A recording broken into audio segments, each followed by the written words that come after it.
You're listening to AudioMag, Magazines Canada's podcast. I'm Barbara Zatyko, programming consultant at Magazines Canada, and I'm here today with Melony Ward, the publisher and director of business at Canada's History Society, that publishes Canada's History, and Kayak, Canada's history magazine for kids. Melony is here to speak with us about keeping legacy brands relevant in an ever-changing marketplace. I'm sure that most of you know Melony as publisher of Canada's History, as well as a much sought-after consultant for Magazines Canada's Traveling Consultants program. Her projects have been recognized by the Lieutenant Governor's Awards, the National Magazine Awards, the Canadian Cover Awards, the Canadian Online Publishing Awards, and the Ontario Association of Art Galleries. Welcome, Melony. We're delighted to have you here today. Thanks, Barbara.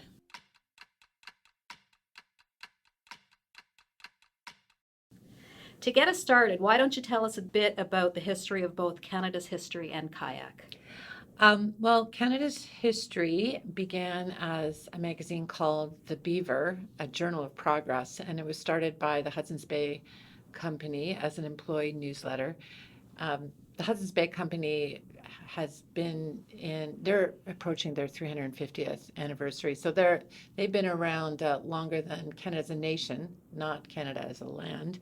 But so they started it as an employee newsletter, and it evolved over the years into different things. One was a magazine, a national magazine about the North. So it was subtitled The Beaver, a magazine of Canada's North. And then later on, it became The Beaver, exploring Canada's history. And then finally, it became Canada's History. And so today, it's the general history magazine for Canada. But we cover so many different kinds of topics because really there can be history of anything, right? I mean, everything has a history. We're all history.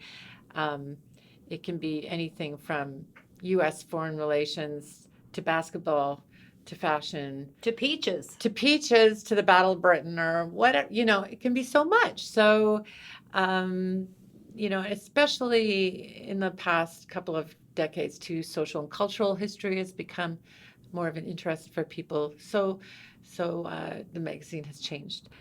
We also launched a children's title a little over 10 years ago called Kayak, Canada's History Magazine for Kids. And Kayak works because it works in English and French, and we can also spell it in Inuktitut. So that's the origin of that title. But it's really for 7 to 12-year-olds, and it's fun, doesn't come off as too good for you. It's entertaining with comics and puzzles and that sort of thing. And the topics vary as well. It can be an issue about disasters, or it can be an issue about comedy or fun and games or sports, or animals, because animals have a rich history. They've worked, their pets, everything. So it's our attempt, I guess, to get into the cat meme game. Not quite, but something that appeals to kids. And then more recently, we've become a charitable organization. And so we truly are mission-driven in a broader perspective. So it's our mission to make history relevant to contemporary Canadian life and to have an educational function. And so it's our business has evolved so that it does have more traditional magazine business practices, but on the other hand, we also have a lot of philanthropic investment in the Canada's National History Society. I know that this was before you started at Canada's History, but can you tell us a bit about the decision to rebrand the Beaver to Canada's History in 2010? Yeah, so we started as the Beaver in 1920, and over the years, the magazine had different subtitles. When it started, it was called A Journal of Progress, the Beaver, A Journal of Progress. In later years, it was Canada's Magazine of the North. Then it was the Beaver, exploring Canada's history. And then finally, we changed it to Canada's History. And I mean, really, it's about the internet. It's our discoverability factor. Canadian magazines in general do better when there's Canadian in the title, and it's always good for search engine optimization to say exactly what you are. So we're Canada's history. So it's easy for people to find us. The Beaver led to, some school boards not being able to access our content, which is a problem for us because we have an educational mandate. We have a children's magazine, and we don't want to have any barriers to access. So that was the change, and it was, there were a lot of people who were nostalgic about that Beaver name, and still today, people come up to me and say, "Oh, the Beaver was so cool. Like, why didn't you keep that?" And the Walrus has an animal, and now there's the Beaverton, which is a comedy platform, but. For us, in order to reach our mandate, we really need people to know we're about history. And so, most of our readers don't even realize that change happened 10 years ago because so many of our readers are young. Wow. They don't remember. That's cool. Can you tell us a little bit about your readers? Yeah, that's actually one of my favorite things about Canada's history, actually, is discovering who our readers were, because I had a preconception when I started that, and as many people do, when they think of who likes history, they think of an older demographic, probably men. But the more time I've spent in our reader research, and that's on the Vivid Data third-party platform that all media companies or a lot of media companies use, our readership's completely different. It's 1.4 million on digital and print, which is a large number. It's huge pass-along readership because there are families who read us. And then 38% of our readership is millennial. And the Canadian population in general is 20% millennial. So we're really overweighted in millennial readers, and ones even younger than that. So, we've got almost 300,000 Gen Z. That's amazing. They're the ones who are, the oldest ones are just graduating from university. They're of that age anyway, if they went to university. So there's this huge group of younger readers, and the younger they are, the more diverse they are. And I mean, in part that's because Gen Z is set to be, well, they are, and the most diverse generation in Canadian history. And as they get older, they're going to have such a huge impact on the nature of Canada. People talk about it as the majority minority. That's what it is set to become. And, 38% of the readership identifies as from a minority ethnocultural group. So, I mean, these are readers who, we know what they're doing. We know that they're coming to us. We know what platforms and that sort of thing. But we don't really know the why yet. So, but just tracking who our real readers are, where the trends are shifting, and understanding what it is they want from us and how our community is changing. That's been really exciting for me, and it generally stops people in their tracks. So consider me stopped. Yeah, I mean, even former board members, that's great. They're really happy to know that there are young people interested in history, because there's this idea out there that younger people aren't interested. And there are lots of, I mean, the interest shows itself in such different ways, in some cases. Do you find that Canada's history brand recognition is a double-edged sword? People know it, which is good, but does that make implementing changes harder, do you think?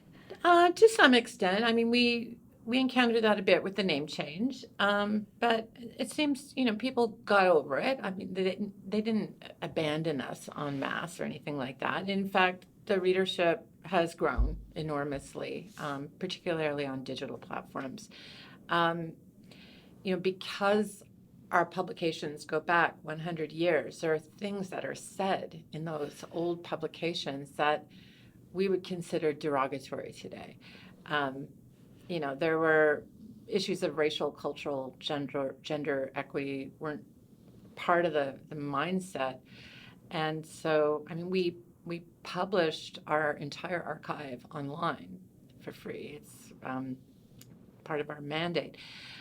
But we ask people to look at those pieces of content and ask who wrote that, who shaped that, and why did they do that? Because we have to look at it with a critical eye. And so, I mean, for us, it is a bit of a double-edged sword. We want people to understand, what was said about the history in the past, but we also want people to think about what the agendas of all those people are.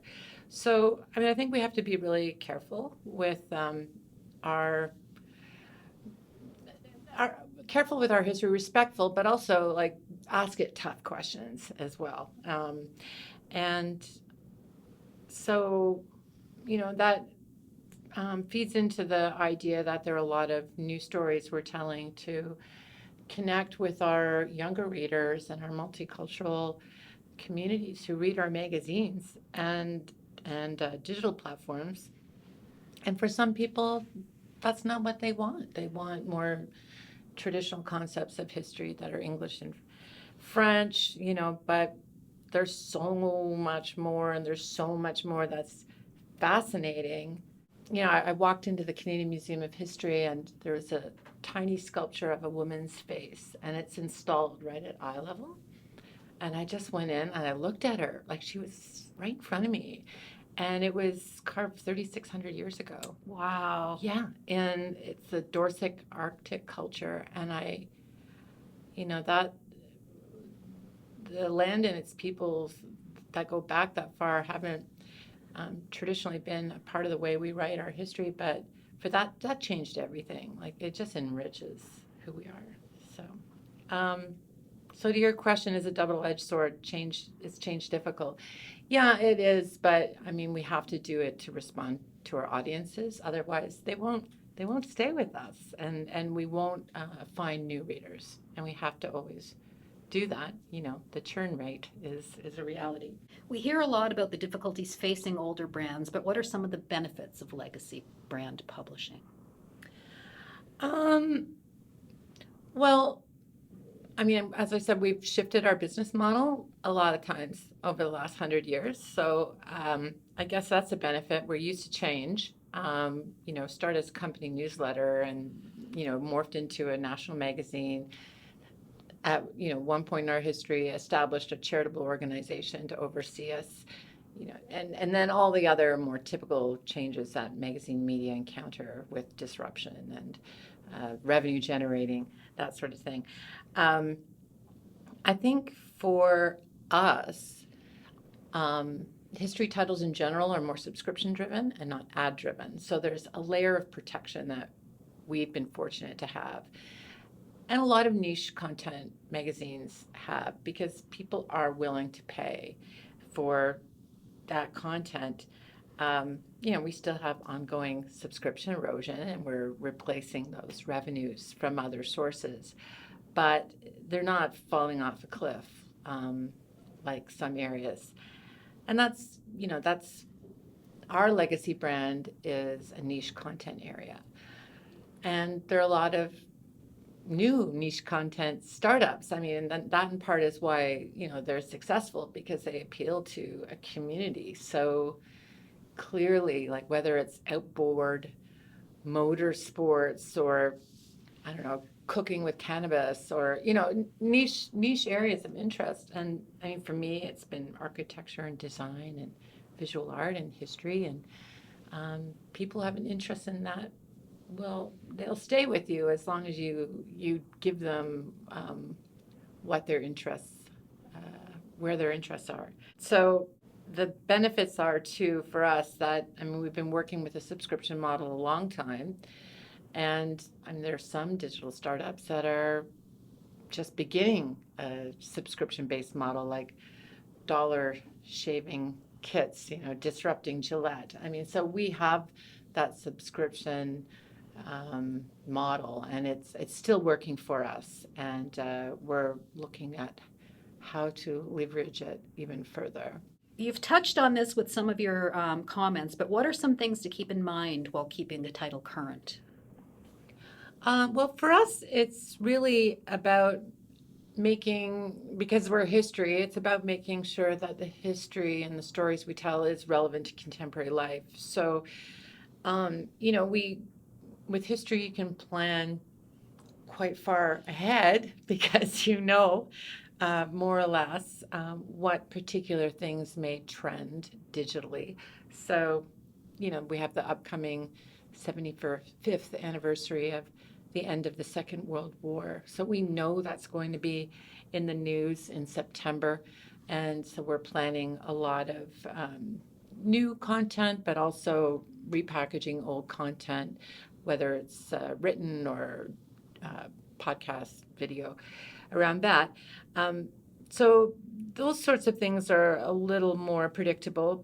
And one thing that we didn't realize that we've come to learn was that International Women's Day is actually our biggest day of the year as far as content goes.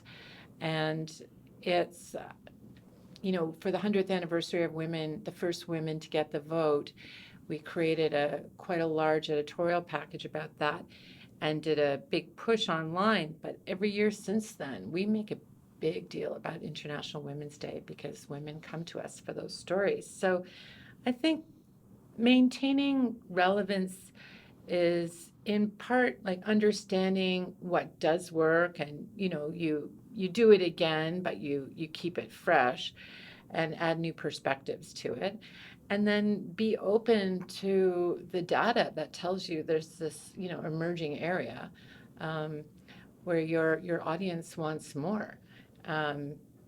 Another one was when we did a children's treaty issue. We had an editorial package for children for our children's magazine Kayak and teaching materials, and it was downloaded so that it reached 500,000 children. So, if you multiply the classrooms by 20, we know they're 30, but I was trying to be conservative. It's a huge number of children who were reached with that content, and it tells us that there's a generation of teachers who need help in their jobs, and we were able to fulfill that need. So that's another way where we were trying to be relevant in helping people do their jobs. And a lot of B2B magazine media do the exact same thing. So we can learn from B2B, and we can learn from digital only. What are some things that you think that legacy brands can learn from newer titles? And what do you think newer titles can learn from legacy brands? Well, we've learned from the newer titles not to be afraid of change. We have done it in the past, but also just, re-examining the core of what we do, and also doing fewer things and doing them really well. We can't be all things to all people. We can't be on every social media platform. We've got to pick and choose where we think the biggest segment or the biggest opportunity of market lies. Riding hashtag waves, the way that digital properties do. We've enjoyed a lot of readership from that. When there's an election, we bring out all of our election material and ride those hashtags. So it's interesting to plan for those sorts of things, and we've learned that from newer medias.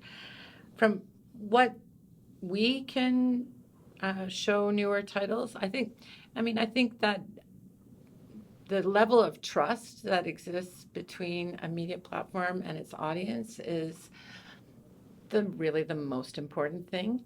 The niche content serving the reader's interests is important to us, and it's important to a lot of digital platforms.